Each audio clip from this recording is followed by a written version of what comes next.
apa sih Pak? Atau memang udah langsung di keputusan Mbak Puput pengen cerai gitu? Ya, kalau Mbak Puputnya dari jauh-jauh hari, dari tahun-tahun yang lalu, dia juga udah.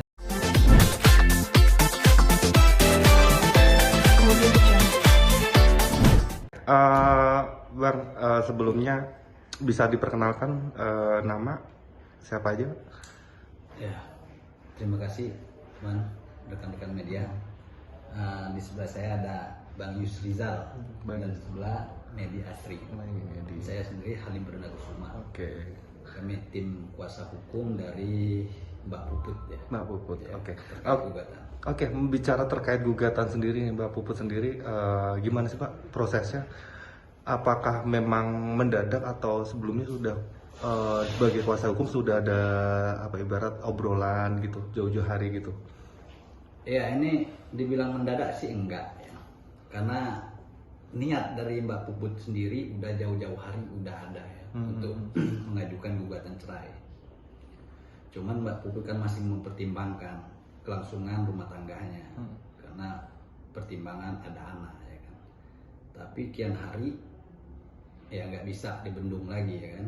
Ya mau nggak mau dia cari solusi jalan terbaik.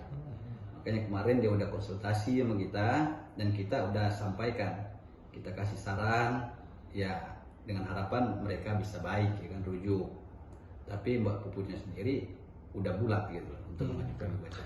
Berarti abang-abangnya sebelumnya untuk masalah ini sendiri sudah sempat mediasi, ibarat kan untuk komunikasi dulu, nggak cerai dulu atau komunikasi dulu, nggak cerai dulu atau seperti apa sih Pak? Atau memang udah langsung di keputusan Mbak Puput pengen cerai gitu? Ya, kalau Mbak Puputnya dari jauh-jauh hari, dari tahun-tahun yang lalu, dia juga udah dalam arti dia memberikan apa ya nasihat ke Pak Dodi. Ya harapannya gini loh, permasalahan ini nggak berlarut-larut gitu. Ya jauh-jauh hari juga mungkin Pak Dodi tahu ya, mungkin melalui atau telepon ya. Cuman nggak bisa. Ya makanya salah satu jalannya Perceraian gitu. Berarti untuk kasus ini sendiri, untuk perceraian yang sendiri sudah fix ya Pak. Dan untuk pendaftarannya gimana Pak? Udah dimasukkan ke DKD juga udah dimasukkan ke pengadilan agama di mana sih? ya, gugatan sendiri udah kita daftarkan melalui IKOD ya, tertanggal 14 Maret 2022. Itu di Pengadilan Negeri Jakarta Pusat. Pengadilan Agama Jakarta Pusat ya. Oke. Ya. Untuk kenapa dipilih di sana Pak? Di Pengadilan Agama Jakarta Pusat? Satu pertimbangannya karena domisili Mbak Puputnya Mbak di Puput. Jakarta Pusat. Oh, asli Jakarta Pusat tuh. Ya, kita lihatnya sesuai dengan KTP ya.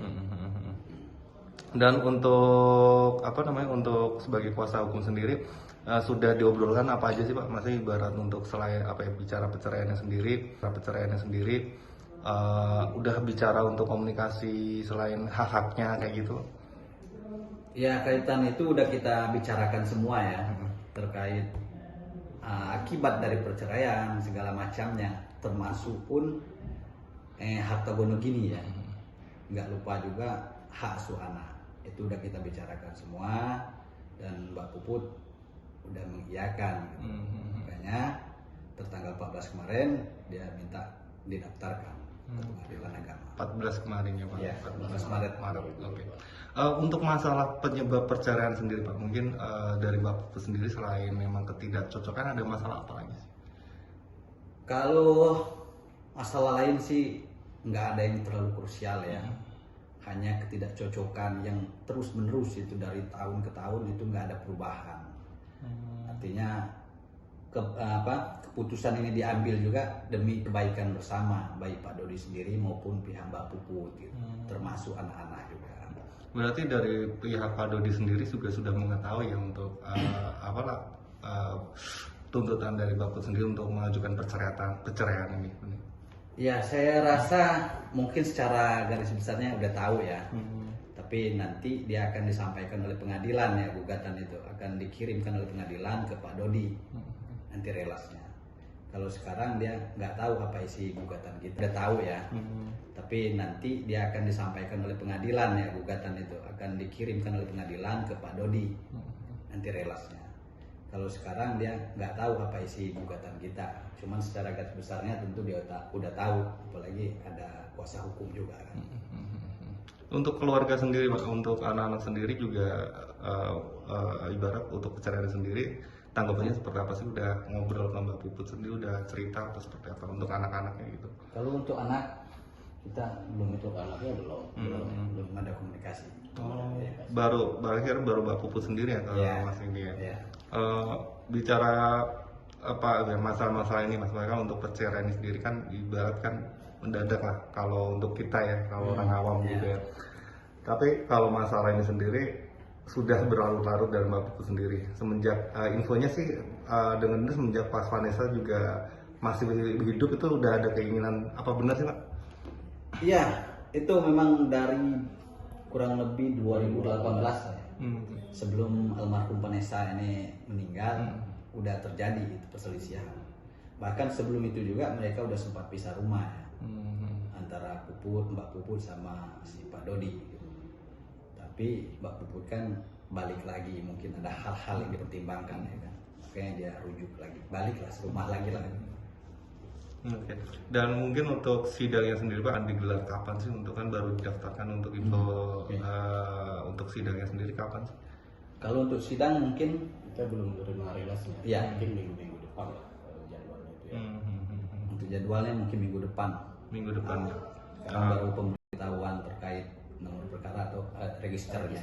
Registernya berapa sih Pak? Udah ini? Nanti Registernya kita sampaikan karena panjang juga ya.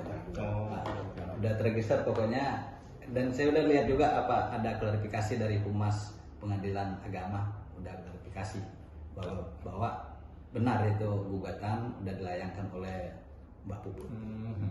Untuk selanjutnya Pak dari pihak kuasa hukum sendiri akan melakukan tindakan seperti apa selain untuk selain proses itu berjalan gitu? Ya, kalau kita sebelum tanda tangan kuasa kita udah mengupayakan, setidaknya kita memberikan saran, pikirkan baik-baik sebelum mengajukan gugatan. Nanti nggak menutup kemungkinan di perjalanan kita akan kasih juga masukan, ya dengan harapan keutuhan rumah tangga ini tetap terjaga gitu. Artinya mereka jangan sampai terpisah gitu, kan kasihan terhadap anak gitu. Karena dia kan memiliki anak masih di bawah masih 5 tahun ya. Tapi untuk pengurusan anak sendiri juga sudah diobrolin nggak Pak? Maksudnya kayak untuk hak asuh anak sendiri kayak gitu. Dari Mbak Puput sendiri pengen semua hak asuh di Mbak Puput atau seperti apa gitu? Ya dengan harapan keutuhan rumah tangga ini tetap terjaga gitu. Artinya mereka jangan sampai terpisah gitu. Kan kasihan terhadap anak gitu. Karena dia kan memiliki anak masih di bawah masih 5 tahun ya. Tapi untuk pengurusan anak sendiri juga sudah diobrolin nggak Pak? Maksudnya kayak untuk hak asuh anak sendiri kayak gitu. Dari Mbak Puput sendiri pengen semua hak asuh di Mbak Puput atau seperti apa gitu? Ya tentu ya, karena ini kan anak masih di bawah umur ya, 5 tahun itu membutuhkan perawatan yang ekstra lah ya. Tentu yang paling tepat itu adalah di seorang ibu ya. Nah, selain ada ketentuan dalam undang-undang juga, ya harapan Mbak Puput hak asuh anak kembali ke dia gitu. Itu udah kita mohonkan dalam permohonannya. Ya, dalam gugatan. Oh berarti salah satu permohonan seperti itu? Ya. Oke. Harapannya? Terkhusus harapan kami ini dari tim kuasa khusus lah, tim kuasa lah ya khususnya. Kami berharap Mbak Puput dan Pak Dodi ini rujuk lah nanti ketika pengadilan memberikan waktu untuk mediasi. Kenapa? Kita pikirkan anak yang masih umur 5 tahun itu memerlukan kasih sayang keduanya gitu loh, bukan hanya seorang ibu aja. Itu aja sih harapan kita. Oke. Pak, maaf untuk tambahan sendiri, apakah juga alasan Pak Puput ingin menceraikan Pak Dodi sendiri juga karena rentetan kemarin untuk masalah-masalah yang sempat viral kayak gitu? Oh enggak ada. Nggak ada. Sebenarnya kan terkadang kan banyak akhirnya hujatan yang masuk Iya. kayak gitu, nggak ada kaitannya kayak gitu. Dan kita juga nggak mau masuk ke arena itu gitu kan. Karena itu kan di luar konteks sesuai dengan surat kuasa yang diberikan oleh Mbak Puput. Gitu. Oke. Berarti untuk sekarang berarti ibarat untuk alasan ini emang karena ketidakcocokan yang sudah lama gitu Iya, ya. karena ada perselisihan yang terus menerus gitu kan. Jadi ya mungkin sudah ada komunikasi antar berdua tapi tidak pernah akur, ya mungkin berujung lah seperti ini gitu kan. Maaf Pak, kalau untuk perselisihannya sendiri kayak gimana sih? Maksudnya untuk hanya masalah untuk hal apa sih? Masalah keuangan atau masalah ibarat tuh yang lainnya kayak gitu? Ya yang dikatakan perselisihan itu kan macam-macam, namanya rumah tangga gitu. Ibarat tuh yang lainnya kayak gitu? Ya yang dikatakan perselisihan itu kan macam-macam, namanya rumah tangga gitu kan. Ya mungkin ada selisih paham, mulai hal-hal yang kecil bisa menjadi besar. Dan itu menurut cerita dari Mbak Puput itu kan sudah berlangsung lama dan sebelum ada peristiwa yang menjadi viral ini gitu kan. Jadi artinya sudah ada rentetan peristiwa sebelum-sebelumnya. Jadi sering terjadi pertengkaran lah gitu kan. Dan ada yang ketidakcocokan, ya macam-macam lah seperti itu. Berarti ya lebih ke karakter komunikasi kayak gitu. Ya. Berarti kalau untuk masalah apa namanya kewajiban untuk pembiayaan Nggak ada. nggak ada. Ya. Oke, cukup.